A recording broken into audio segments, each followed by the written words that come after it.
എന്താണ് ഈ ഏകജാലക കേന്ദ്രം എന്നുകൊണ്ട് നിങ്ങൾ ഉദ്ദേശിക്കുന്നത്?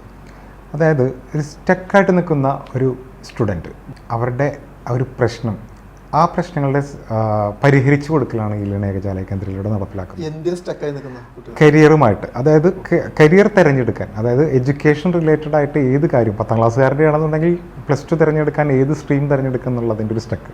അതുപോലെ ഡിഗ്രിക്കാരനാണെങ്കിൽ അത് കഴിഞ്ഞ് കഴിഞ്ഞാൽ PG എന്തെടുക്കണം, പ്രൊഫഷൻ എന്ത് തിരഞ്ഞെടുക്കണം, ഇങ്ങനെ നിരവധി സ്റ്റക്കുകളിലൂടെയാണ് നമ്മുടെ വിദ്യാർത്ഥികൾ കടന്നു പോകുന്നത്. വിദ്യാർത്ഥികൾ മാത്രമല്ല, ഉദ്യോഗാർത്ഥികളും അങ്ങനെ തന്നെ. അപ്പോൾ ഇവരുടെ എല്ലാം പ്രശ്ന പരിഹാരം ചെയ്തു കൊടുക്കുന്ന ഒരു സ്ഥാപനമാണ് ഈ ഏകജാല കേന്ദ്രങ്ങളും ഞങ്ങളുടെ അക്കാഡമിക് കൗൺസിലേഴ്സും.